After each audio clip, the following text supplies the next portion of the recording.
There is a small village called Devipur, surrounded by hills and thick forests. To a stranger, it looked calm, with farmers working in the fields by day and oil lamps glowing in every courtyard by evening. But once the sky darkened, the entire village seemed to hold its breath. Nobody stepped outside after dusk, not even to fetch water. If someone asked why, the villagers only said, "Do not go near the banyan tree at night." A young man named Raghav, who was visiting his relatives there, grew curious. He had heard the warnings, but wanted to know what lay behind the fear. His cousins told him in whispers that an old banyan tree stood at the edge of the village pond. Long ago, a woman was found hanging from its branches. No one knew if she was murdered or if she took her own life. Since then, villagers believed her spirit lived in the tree, waiting to call out to anyone who passed.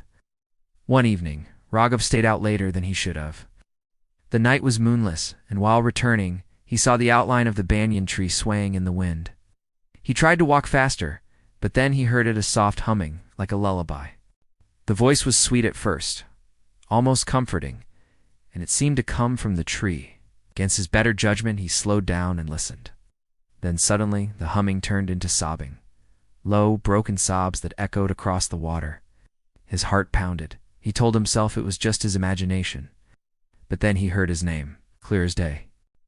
A woman's voice, gentle and trembling, whispered Raghav, "Come here." He froze. Nobody in the village could have known his name. His mouth went dry as he tried to step back. The sobbing grew louder, closer, until it felt as if someone was standing right behind him. He forced himself to run, but no matter how far he went, the sound of anklets and laughter followed, always a step behind. When he finally reached home, he collapsed at the door, pale and shaking. The next morning, he tried to explain what had happened, but his relatives only lowered their eyes. Finally, his grandmother spoke. She looks for company. She calls the name of anyone who dares pass the tree at night. If you answer her voice, or even look back, she takes you with her. That night, the family made sure Raghav did not leave the house, but sleep refused to come. Around midnight, when everyone else was resting, he heard it again, faintly outside the window.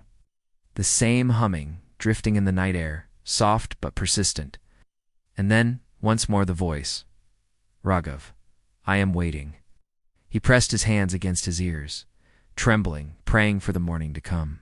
When dawn broke, the voice was gone, and silence returned. But Raghav knew it would not be the last time. The banyan tree still stood at the edge of the pond, its roots deep in the soil, its branches heavy with secrets. And somewhere within its shadows, the spirit still called, waiting for the next name to answer.